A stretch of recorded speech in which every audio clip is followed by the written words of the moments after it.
제네바 교리문답을 공부하면서 우리가 십계명에 대한 부분들을 함께 살펴보고 있습니다. 우리가 외우기 쉽게 운을 따라서 하나씩 왔는데 이제 마지막 10계명까지 왔습니다. 우리 1계명부터 첫 번째 돌판에 새겨진 1계명부터 4계명, 그리고 두 번째 돌판에 새겨진 5계명부터 9계명까지를 우리 같이 한번 한 목소리로 읽어보겠습니다.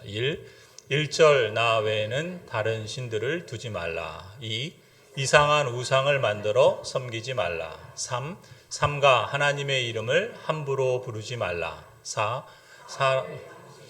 주의를 거룩하게 지켜라. 5. 오마니 아버지를 공경하라. 6. 육신을 살인하지 말라. 7. 칠보단장한 사람을 보고 간음하지 말라. 8. 팔로 도둑질하지 말라. 9. 구차한 말로 거짓 증거하지 말라. 아멘. 오늘은 이제 10계명, 10번째 계명을 함께 살펴보려고 합니다.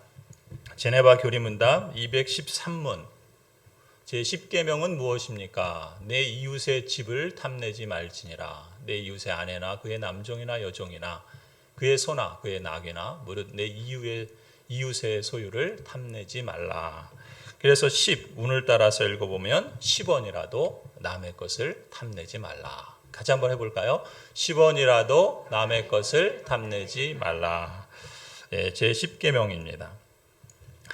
이 국어사전을 보니까 탐내다, 탐심, 탐요 같은 뿌리를 갖고 있죠. 이 탐심이라는 말, 탐욕이라는 말, 탐낸다는 말, 그것은 무엇을 가지거나 또 차지하고 싶은 마음속의 욕망, 마음속의 생각, 그것을 탐심이라고 부릅니다.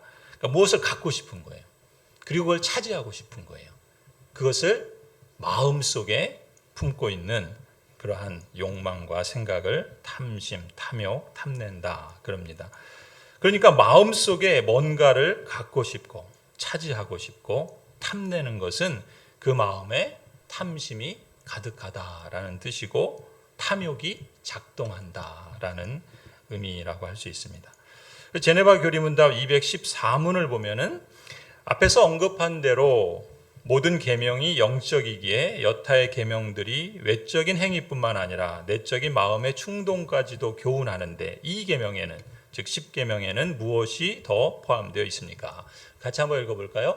하나님께서 여타의 계명들을 통해 우리의 외적인 행위와 내적인 충동까지도 다스리기 원하셨다면 이 계명에서는 마음속에 어떤 욕망이나 탐욕을 품고 있으나 지속적으로 확장된 의도에까지 도달하지 않은 생각들을 염두에 두고 법을 제정해 주신 것입니다. 아멘.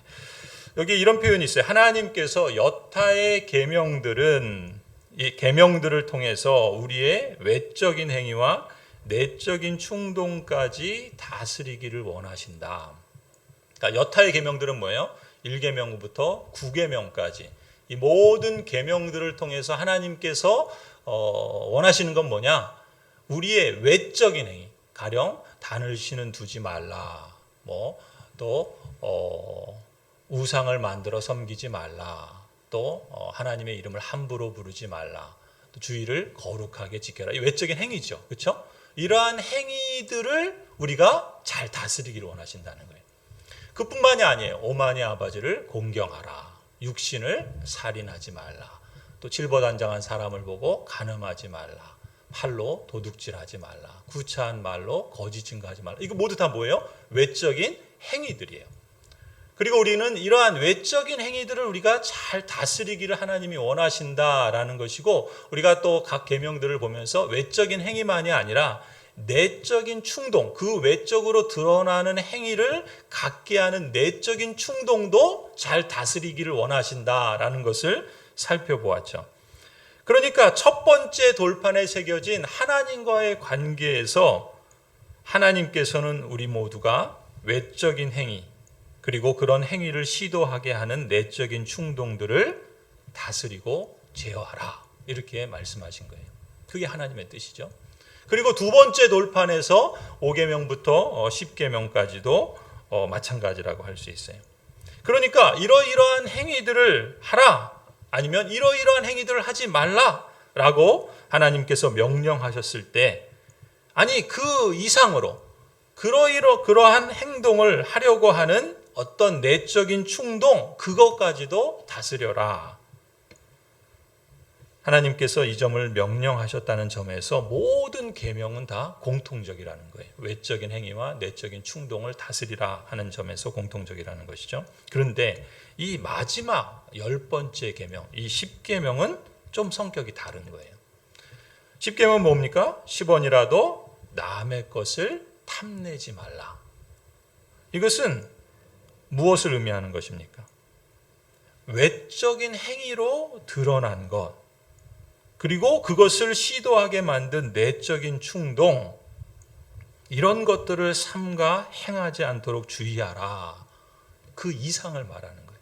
왜냐하면 10원이라도 남의 것을 탐내지 말라라고 하는 것은 순전히 뭡니까? 마음 속에서 일어나는 일이에요.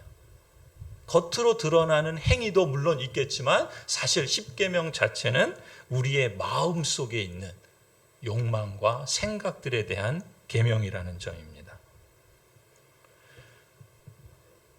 사무엘상 16장 7절에 하나님께서 이렇게 말씀하시죠. 우리가 잘 아는 말씀입니다. 나는 사람이 판단하는 것처럼 그렇게 판단하지는 않는다. 사람은 뭘 보고 판단해요? 겉모습을 따라서 판단하지만 나는 중심을 본다.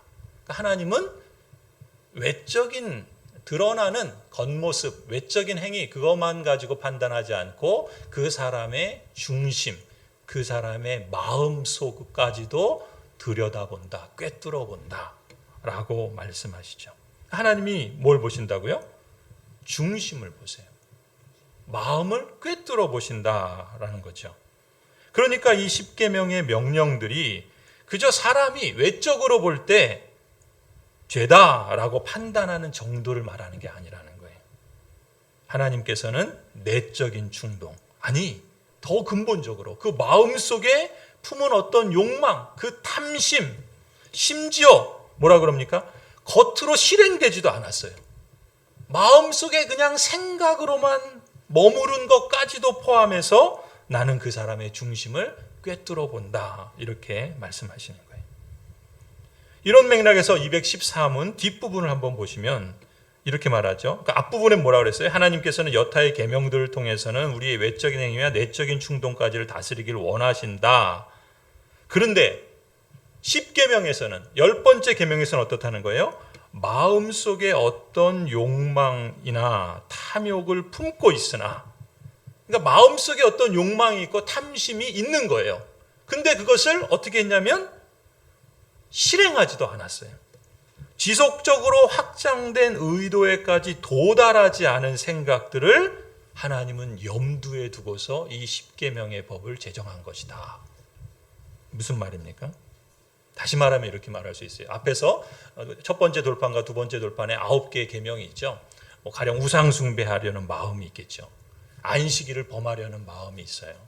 살인하려는 마음도 있고, 간음하려는 마음도 있고, 또 도둑질하려는 마음도 있고, 거짓말하려는 마음도 있고, 이런 마음을 사람이 품을 수 있잖아요. 이런 마음을 마음속에 품고는 있는데 아직 그렇게 행동하지는 않았단 말이에요. 그러면 우리가 볼 때는 어떻게 해요? 그게 죄입니까? 모르죠. 그 사람이 마음속에 품은 걸 누가 알 수 있어요? 그러면 통상적으로 사람들은 그걸 죄다 아니다 이렇게 평가할 수도 판단할 수도 없는 그런 것 아니겠습니까? 그런데 하나님은 뭐라는 거예요? 이런 마음속 그 의도를 표출해서, 행동으로 표출해서 그런 탐욕과 그런 탐심을 품고 있다는 것조차 아직 확정되지 않았는데 하나님께서는 그것까지도 죄다라고 보신다는 거예요. 너무 좀 부정적으로 보면 너무한 거 아닙니까? 근데 하나님은 완전하시고 선하신데 왜 이렇게까지 하시는 걸까요? 한번 생각해 보세요. 도대체 하나님은 우리를 못 살게 굴려고, 너 조금만 뭔가 마음에 품으면 너 죄냐? 이렇게 꼬투리 잡아서 우리를 벌 주시려고 이렇게 하시는 걸까요? 만약 그렇다면 사단적 마음이겠죠. 사단이 뭐라 그래요? 하나님이 너에게 선악을 알게 하는 나무를 먹지 말라는 것은 왜 그렇다는 거예요? 너가 먹으면 하나님처럼 되니까 그걸 못마땅히 여기서 그러시는 거 아니냐. 이게 사단의 논리잖아요. 지금 우리가 십계명도 같은 논리로, 사단의 논리로 생각한다면 그렇게 그 유혹에 빠질 수 있는 거 아니겠습니까? 사실 사람은 이런저런 마음을 품습니다. 그게 그냥 저절로 생기기도 하고 또 어떤 의도를 갖고 품기도 하고. 그런데 그 생각을 행동으로 적어도 표출하지 않았다면 눈에 보이지 않으니까 사실 사람이 보기에 그런 마음을 품고 있는지조차 알 수도 없고, 그러니까 이 정도의 상태라면 사람의 판단으로는 앞에 9개의 계명들을 범한 것이다, 이렇게 확정해서 말할 수도 없는 것이죠. 이런 식으로 사실 여러분, 어떤 사람들은 자신이 죄인이라고 생각하지 않는 분들이 계세요. 이분들은 어떤 생각에서 그런 마음을 갖는가? 내가 겉으로 죄를 지었다고 확정할 만한 그런 행동을 하지 않았다는 거예요. 내가 살인을 했나? 뭐 남의 거 도둑질을 했나? 뭐 내가 무슨 간음을 했나? 그런 거 안 했으니까 나는 죄인이 아니다. 뭐 이렇게 생각하실 만한 분들이 적지 않습니다. 물론 사람의 판단으로 맞죠. 그런 말하자면 형사상, 민사상 어떤 손해배상이나 아니면은 형사 처벌을 받을 만한 그럴 죄를 범하지 않았다면 평생 법 없이 살 만한 사람이다라는 그런 소리를 들으면서 사신 분이라면 자신이 죄인이라고 생각하지 않을 수도 있습니다. 적어도 사람의 판단에는 그렇죠. 하지만 하나님은 사람의 중심을 보신다 그래요. 중심을 본다는 말은 내적인 충동까지도 보신다는 거예요. 아니, 마음속의 욕망, 마음속의 그 탐심까지도 보신다는 거예요. 그런 하나님 앞에서 빠져나갈 구멍이 있을까요? 세상에 어느 누구도 죄인이 아닌 사람이 없겠죠. 적어도 어쨌든 사람의 판단에는 이 9개의 계명들을 외적으로 드러낸 행위로 나타나지 않았다면 죄를 범한 것이다, 이렇게 확정해서 말할 수 없는 것이죠. 그런데 10계명에서는 얘기가 달라지는 거예요. 10번째 계명에서 뭡니까? 탐심, 탐욕, 탐내지 말라. 하나님께서 이렇게 명령하셨을 때는 더 이상 겉으로 드러나지 않은 행위를 하지 않은 것으로 나는 죄인이 아니다, 이렇게 말할 수 없다는 거예요. 얘기가 달라진다는 것이죠. 그래서 14문의 답을 풀어 말하면 이런 식으로 말할 수 있어요. 너가 마음속에 품고 있으나 그걸 행동으로 드러내지 않아서 마음속의 의도를 확정해서 드러내지 않았을지라도 나는 너가 그런 마음을 갖고 있고 탐심을 품고 있는 것만으로도 나는 너를 죄인으로 정죄하겠다, 이 말씀인 거예요. 그래서 215문을 보세요. 그렇다면 이 계명은 매우 작은 탐욕조차도 성도가 여기에 저항하고 심지어 동의하지 않았다 할지라도 죄라고 말씀하시는 겁니까? 아주 작은 욕심, 아주 작은 탐심, 아주 작은 그런 마음. 근데 그거를 저항하는 거예요. 나는 그런 마음이 있지만 내가 그것을 하지 말아야 되겠다 라든지, 아니면 내가 그런 마음을 실행하지 않겠다, 동의하지 않는 거예요. 그렇다 할지라도 이걸 죄라고 할 수 있느냐? 215문에 뭐라고 대답합니까? 우리 같이 한번 읽어볼까요? 그렇습니다. 비록 동의하지 않았더라도 모든 부패한 생각들은 분명 우리의 연약한 본성으로부터 오는 것입니다. 따라서 이 계명은 확실한 형태로 드러나지는 않았지만 인간의 마음을 자극하고 선동하는 악한 욕망을 정죄합니다. 내가 그런 마음을 품고 있는 건 내 의도에 의해서가 아니라 그냥 본능적으로, 그냥 자동적으로 그런 욕망과 탐심이 나한테 찾아왔을 때 이건 내가 원하는 게 아니야, 난 이것을 행하지 않겠어 라고 할지라도 확실한 형태로 드러나지 않았다 할지라도 인간의 마음을 자극하고 선동하는 그 악한 욕망, 이 부패한 생각들은 우리의 본성에서부터 나오는 것이기 때문에 하나님은 그것을 정죄한다. 이게 십계명에 담긴 뜻이라고 말할 수 있습니다. 여러분, 하나님께서 다시 좀 질문합니다. 왜 이렇게까지 하시는 걸까요? 이렇게까지 하시는 하나님의 뜻은 무엇일까요? 우리는 하나님은 선하시다고 믿죠. 하나님은 완전하시다고 믿어요. 하나님은 모든 것을 우리의 유익을 위해서 행하신다라고 우리는 적어도 믿지 않습니까? 그렇다면 선하신 하나님의 뜻이 이 계명에도 담겨 있겠죠. 그것은 무엇이겠습니까? 한마디로 하나님은 성도가 하나님 한 분만으로 그 마음속을 가득 채우기를 원하시는 거예요. 잘 들어보세요. 하나님은 어떤 분이신가? 하나님은 여러분 한 사람 한 사람이 여러분의 마음속에 무엇으로 가득하기를 원하신다고요? 하나님 한 분만으로 가득 채우기를 원하세요. 그런데 하나님 대신에 다른 우상, 여러분 우상이 별게 아니에요. 뭐 꼭 어떤 어디 이렇게 나무에다가 걸어놓고 절하고 또 무슨 부적을 갖고 다니고 이런 것만 우상이 아닙니다. 뭐가 우상이라는 거예요? 탐욕, 탐심조차도 그것을 마음에 품고 그러면 그 마음에 뭐가 그만큼 줄어들겠습니까? 탐욕과 탐심이 내 마음에 차지한 만큼 그만큼 하나님이 그 마음에서 밀려나 버리는 거예요. 탐욕과 탐심을 그 마음에 품고 그 대신에 하나님을 마음에서 몰아내는 것을 하나님은 결코 가볍게 두지 않으시겠다. 가볍게 여기시지 않으시겠다라는 것이 1차적인 뜻이라고 말할 수 있어요. 그러니까 하나님은 우리 마음에 하나님만으로 가득 채우기를 원하는 거예요. 그런데 거기에 뭔가 탐심과 탐욕이 삐짓고 들어와서 하나님을 그만큼 밀어낸다면 하나님은 그것을 기뻐하시지 않으시고 원하시지 않으신다는 것입니다. 왜 그럴까요? 하나님은 질투하는 하나님이기 때문에 그래요. 하나님은 질투하시는 하나님입니다. 출애굽기 20장, 우리 지금 이 20장 5절에 이미 말씀하셨죠. 뭐라고 말씀합니까? 너희는 그것들에게 절하거나 그것들을 섬기지 못한다. 우상 숭배에 대해서 말씀하시면서 이상한 우상을 만들어 섬기지 말라 하시면서 뭐라고 그래요? 나 주 너희의 하나님은 질투하는 하나님이다. 나를 미워하는 사람에게는 그 죄값으로 본인뿐만 아니라 3, 4대 자손에게까지 벌을 내린다. 물론 하나님을 사랑하는 자에게는 수천 대 자손에 이르기까지 한결같은 사랑을 베풀겠다. 이게 뭐예요? 하나님의 질투예요. 하나님은 우리 마음이 온통 하나님으로만, 그 한 분만으로만 가득하기를 원하시는 거예요. 우리는 보통 질투하면 부정적인 생각을 갖지만 이런 겁니다. 부부 사이에 배타적 그 사랑.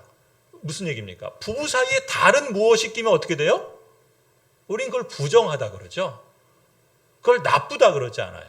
남편이 아내를 사랑하고 아내가 남편만을 사랑하는 것이 그것이 배타적 사랑이에요. 누구에게 배타적입니까? 서로에게 배타적인 게 아니라 다른 사람들에게. 그러니까 부부 사이에 다른 어떤 것이 거기에 끼어들 수 없는 거예요. 그러니까 하나님은 하나님의 언약 백성들 사이에 하나님 외에 언약 백성 외에 다른 것이 끼어드는 것을 기뻐하시지 않은 거예요. 그러니까 하나님은 어떤 면에서 온통 하나님의 언약 백성들을 생각하시는 거예요. 그러니까 하나님은 반대로 언약 백성들에게도 온통 하나님만으로 가득하기를 원하시는, 이게 언약 관계라는 거예요. 우리가 결혼할 때 서약하는 것은 바로 그걸 말하는 겁니다. 뭐라 그래요? 건강할 때나 아플 때나 검은 머리가 팥뿌리가 되도록 서로를 사랑하겠다. 서로를 존경하고 또 서로를 사랑하겠다. 이런 서약을 하는 건 뭐예요? 배타적 관계를 말하는 거예요. 그 두 사람 사이에 다른 것이 끼어들지 못하도록. 그것은 달리 말하면 이런 것입니다. 사랑에 있어서, 지배권에 있어서, 다스림과 통치에 있어서 하나님은 그 어떤 것도 하나님과 동등하게 여기는 것을 용납하지 않으신다. 그게 심지어 뭐까지도요? 마음 속에 있는 것까지도 탐욕이 그래서 그것을 탐내지 말라라고 말씀하시고 우상을 만들고 또 안식일을 범하고 또 부모를 공경하지 않고 살인하고 간음하고 도둑질하고 거짓 증거하는 것 이렇게 외적으로 드러난 것 이건 역시도 하나님께서 기뻐하시지 않으시지만 그 마음에 품은 욕망 그리고 그 마음에 품은 그 탐심 그것조차도 하나님을 밀어내는 것이라고 하면 하나님께서는 그것을 용납하지 않겠다. 왜요? 하나님과 동등하게 여기는 그 무엇 그것을 하나님은 용납하지 않아요. 그래서 예수님도 뭐라 그래요? 하나님과 뭘 겸하여 섬길 수 없다 그래요? 재물을 겸하여 섬길 수 없다. 꼭 재물만 그러겠습니까? 재물은 우리 시대에 모든 시대에 가장 사람들이 가장 추구하는 욕망이고 또 그것이 우상 아닙니까? 그래서 그걸 대표적으로 재물로 말씀하셨지만 하나님과 비견할 만한 하나님 대신에 그 마음을 차지하고 있는 그 무엇까지도 하나님은 결코 용납하지 않으시겠다. 이것이 10계명 10번째 계명에 담긴 뜻이라고 말할 수 있습니다. 10계명을 여는 제1계명은 사실 무엇이었죠? 1계명 뭡니까? 1절 나 외에는 다른 신들을 두지 말라. 사실 하나님은 1계명에서 이것을 선명하게 말씀하셨어요. 뭐라 그래요? 나 외에는 다른 어떤 것도 두지 말라. 이게 뭐예요? 내 마음에는 온통 나만으로 가득 채워라. 이게 지금 10계명 10번째 계명과 같은 맥락이죠. 사람의 마음속에 온통 하나님만으로 가득하고 하나님으로 만족하라는 뜻이 1계명이었어요. 나 외에는 다른 신들을, 다른 우상들을, 다른 무엇을, 다른 어떤 욕망을, 다른 어떤 탐심을 두지 말라. 그런데 그 마음에 탐심이 가득하고 탐욕이 작동한다는 것은 그만큼 하나님이 그 마음에 안 계시고 하나님으로 만족하는 마음이 없다는 뜻이 아니겠습니까? 그러니까 마음속의 탐욕과 탐심은 그냥 인간이라면 누구에게나 있는 그저 자연스러운 욕구나 욕망 정도가 아니라 하나님 외에 다른 신을 마음에 두는 것이나 다름없다. 이 정도로 심각하게 보신다는 것이죠. 이런 점에서 골로새서 3장 5절에 뭐라고 말합니까? 탐욕은 우상숭배다 말하는 거예요. 그래서 탐욕을 우상숭배라고 말하는 것입니다. 우상숭배는 뭐예요? 하나님이 가장 가증하게 여기시는 죄입니다. 그리고 하나님이 결코 간과하지 않는 악이 우상숭배예요. 에베소서 5장 5절을 보세요. 여러분은 이것을 확실히 알아두십시오. 음행하는 자나 행실이 더러운 자나 탐욕을 부리는 자는 우상숭배자여서 그리스도와 하나님의 나라를 상속받을 몫이 없습니다. 이렇게까지 말씀하세요. 음행하는 사람, 행실이 더러운 사람, 탐욕을 부리는 사람은 어떤 사람이라고요? 우상숭배자라는 거예요.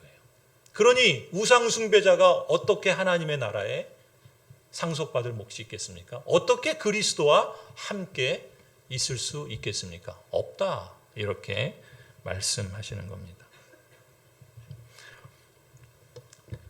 성자 하나님이신 예수 그리스도께서도 이 점을 명확하게 아셨기 때문에 탐욕을 멀리하라고 명령하시죠. 누가복음 12장입니다. 우리 같이 한번 읽어볼까요? 그리고 사람들에게 말씀하셨다.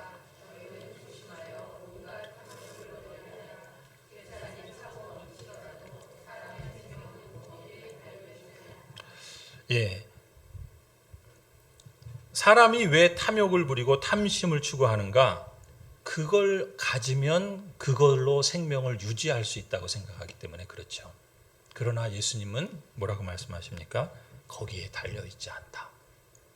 그러니 조심해서 온갖 탐욕을 멀리하라. 이렇게 말씀하셨던 것이죠. 결국 10계명의 10번째 계명으로 탐내지 말라라는 이 명령으로 10계명을 마무리하고 계세요. 그러니까 10계명을 이러한 탐내지 말라라는 명령으로 마무리하시는 하나님의 의도는 십계명의 첫 번째 계명 1절 나 외에는 다른 신들을 두지 말라라고 하는 그 하나님의 뜻을 처음부터 끝까지 간직하라. 그리고 그것을 하나님의 언약 백성들에게 상기시켜 주시고자 이 마지막 10번째 계명을 이 마음의 탐욕과 탐심, 탐내지 말라라는 말씀으로 명령으로 마무리하신다는 것이죠. 그리고 더 나아가서 이 10번째 계명은 뭡니까? 이웃사랑 두 번째 돌판의 또한 마지막 계명이기도 하죠. 그러니까 사람의 마음이 온통 하나님만으로 가득하고 하나님으로 만족할 때 놀라운 건 뭐예요? 이웃에 대한 사랑을 할 수 있는 근거가 마련된다는 거예요. 신기하죠? 그러니까 하나님만으로 가득하면 더 이상 더 들어갈 게 없을 것 같은데, 더 나올 게 없을 것 같은데, 오히려 하나님만으로 가득할 때 이웃을 사랑할 수 있는 근거가 마련된다는 거예요. 그래서 두 번째 돌판의 마지막 계명이 바로 이 계명이라는 것입니다. 10계명은 이웃과의 관계를 강조하는 두 번째 돌판의 마지막 계명이에요. 그런데 오만이 아버지를 공경하라 5계명부터 구차한 말로 거짓 증거하지 말라 이 9계명에 이르기까지 이 두 번째 돌판의 앞에 그 6가지의 계명 중에서 10계명이 제일 길죠. 10번째 계명이 제일 길어요. 우리가 앞서 그 첫 번째 돌판에서도 중요한 것이 되게 길다라고 말씀드렸는데 지금 이 10계명 두 번째 돌판에서도 이 10번째 계명이 제일 길어요. 근데 한번 보세요. 10계명의 내용을 보면은 7계명과 8계명과 겹칩니다. 가령 내 이웃의 아내나 남종이나 여종을 탐내지 말라라는 계명은 7계명에 간음하지 말라라는 계명과 겹치지 않습니까? 비슷하죠. 또 내 이웃의 집, 그의 소나 낙이나 물은 내 이웃의 소유를 탐내지 말라. 이건 뭐예요? 8계명에 도둑질하지 말라라는 것과 사실 비슷해요. 그러면 비슷한 내용을 굳이 여러 계명과 겹치는 느낌을 줄 정도로 길게 나열해서 굳이 10계명으로 따로 정할 필요가 있는가?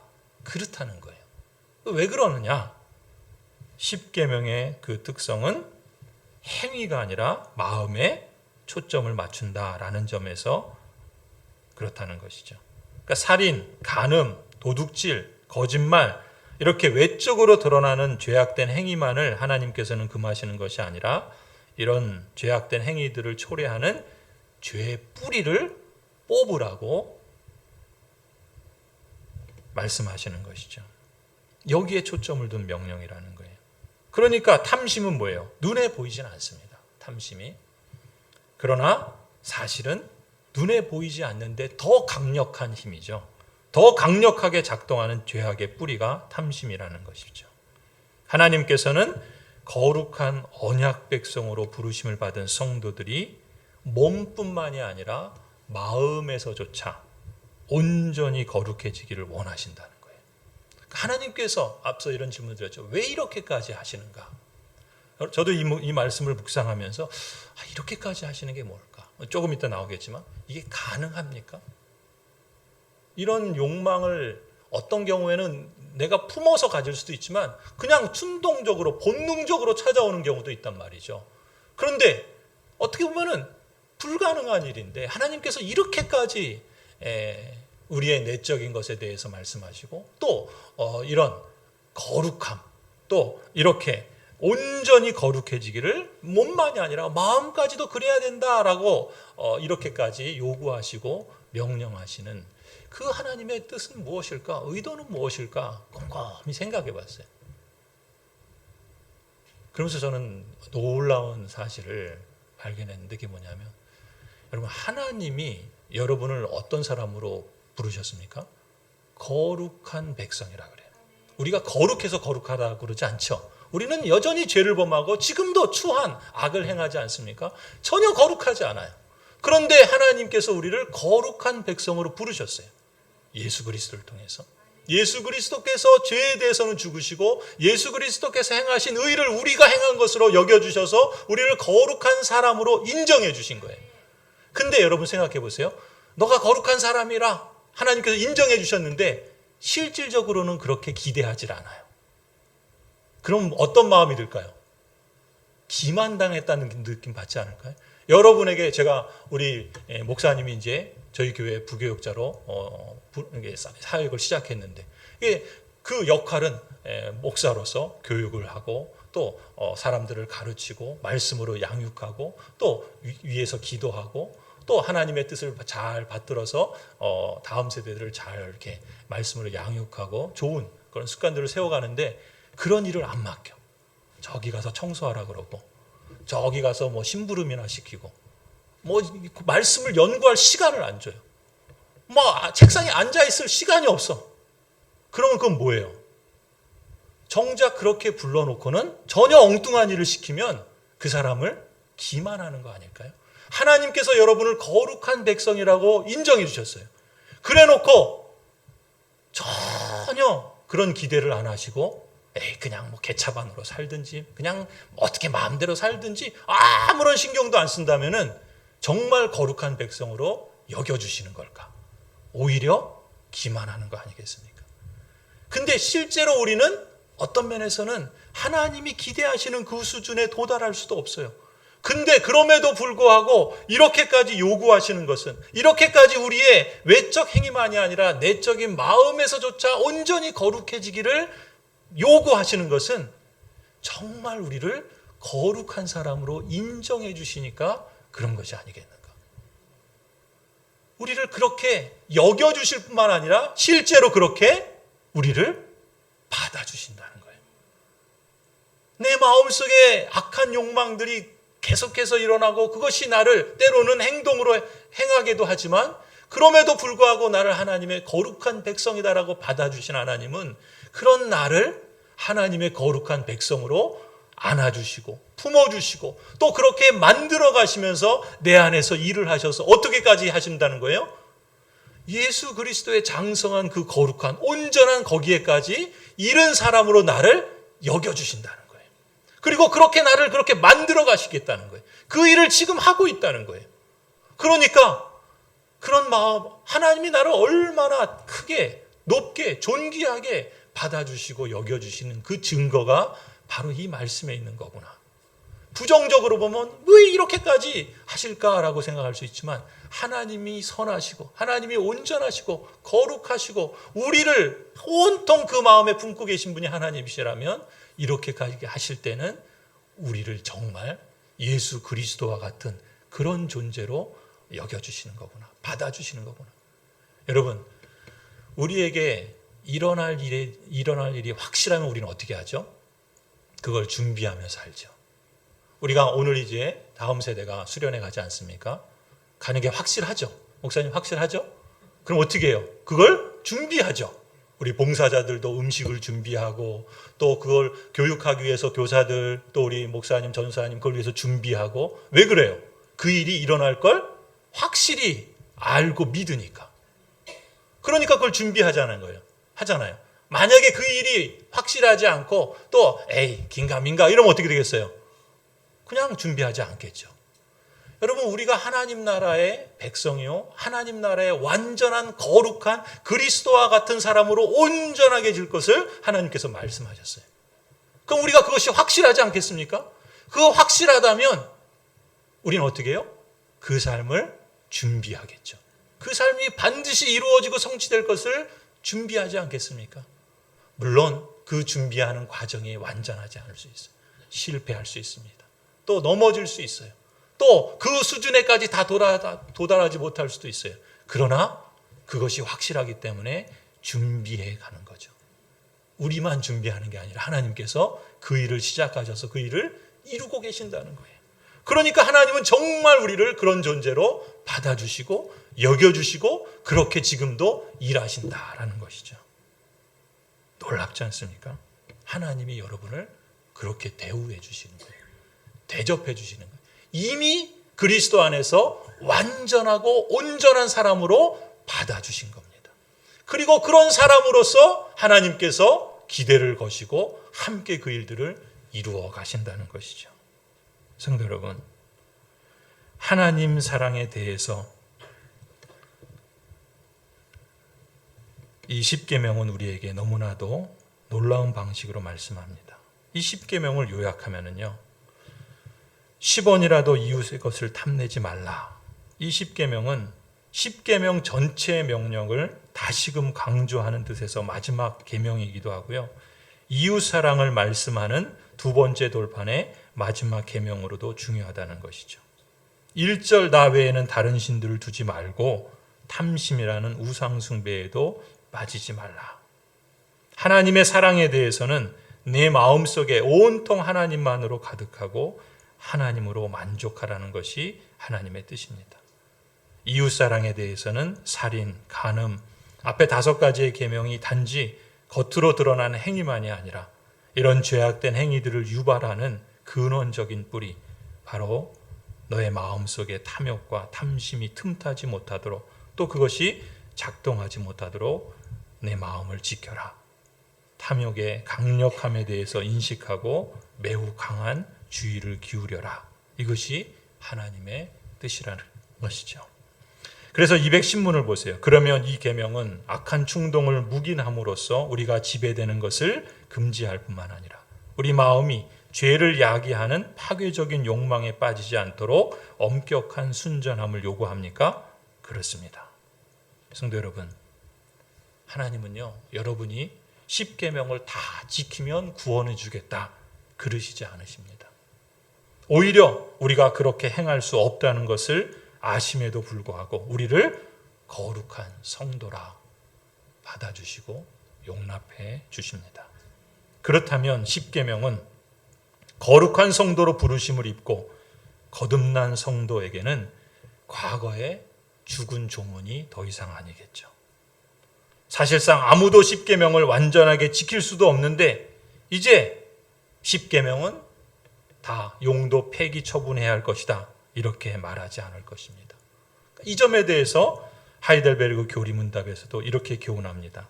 115문을 보시면 이 세상에서는 아무도 십계명을 완전히 지킬 수 없는데 하나님께서는 왜 그렇게 엄격히 십계명을 설교하게 하십니까? 우리 같이 한번 읽어볼까요? 첫째, 평생 동안 우리의 죄악된 본성을 더욱더 알게 되고 그리하여 그리스도 안에서 사죄와 의로움을 더욱더 간절히 추구하도록 하기 위함입니다. 둘째, 이 세상의 삶을 마치고 목적지인 완전에 이를 때까지 하나님의 형상으로 더욱더 변화되기를 끊임없이 노력하고 하나님께 성령의 은혜를 구하기 위함입니다. 아멘. 여러분, 이것이 하나님의 선하신 뜻이죠. 우리가 이 세상에 아무도 십계명을 완전히 지킬 수 없지만 하나님께서 이 십계명을 우리에게 말씀하시고 기대하시는 것, 그것은 우리가 평생도록 이 십계명을 품고 그것을 지키려고 하지만 끊임없이 우리는 그것이 불가능하구나라는 것을 인식하게 돼요. 우리의 본성이 이렇게 악하구나라는 것을 더 알게 돼요. 그러니까 절망하는 것이 아니라 그런 우리를 그리스도의 그 속죄의 죽음으로 용서해 주신 그 하나님의 은혜를 더욱 감사하게 되는 것이죠. 그리스도 안에서 주신 그 사죄, 그리고 그리스도께서 행하신 그 모든 율법을 행하신 의로움을 내가 행한 것이라고 여겨주시는 그 의로움의 선물, 그것을 우리는 더 간절히 추구하도록 하기 위함이다. 이것이 첫 번째 목적이에요. 그리고 두 번째는 뭐예요?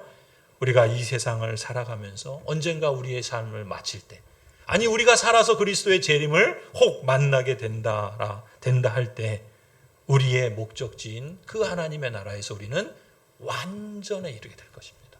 그리스도와 같은 그 온전한, 그 장성한, 그리스도와 같은 하나님의 형상이 완전히 회복된 그런 존재로 변화될 것입니다. 그때까지 우리는 이 땅에서 하나님의 형상으로 더욱더 변화되기를 끊임없이 노력하면서 내 힘으로 그것이 안 되는 것을 알기 때문에 포기하는 것이 아니라 성령 하나님의 은혜를 구하고 성령 하나님께서 내 안에서 그것을 역사하시도록 하나님께 기도하고 또 하나님을 신뢰하면서 힘써 그 뜻을 이루어가고자 함이겠죠. 성도 여러분, 십계명을 통해서 우리 연약함을 더욱 깨닫게 됩니다. 우리의 힘으로는 불가능하다는 것을 절감하게 됩니다. 그렇기 때문에 우리는 더더욱 성령 하나님의 은혜를 간구하는 것이죠. 성령 하나님의 은혜를 간구해야 돼요. 간절히 사모해야 됩니다. 그래야지 우리가 조금 더 승리의 삶을 실감할 것입니다. 물론 기도만 하고 아무것도 안 하는 것이 아니죠. 죄 용서와 의의를 추구하면서 비록 더디더라도 한 걸음 한 걸음 점점 더 하나님의 형상으로 변화되기를 끊임없이 추구해야 할 것입니다. 발전하는 모습을 나타내고자 힘쓰려고 할 것입니다. 그러한 삶의 여정 속에 여러분의 구원을 온전하게 이루어 가시기를 간절히 축원합니다.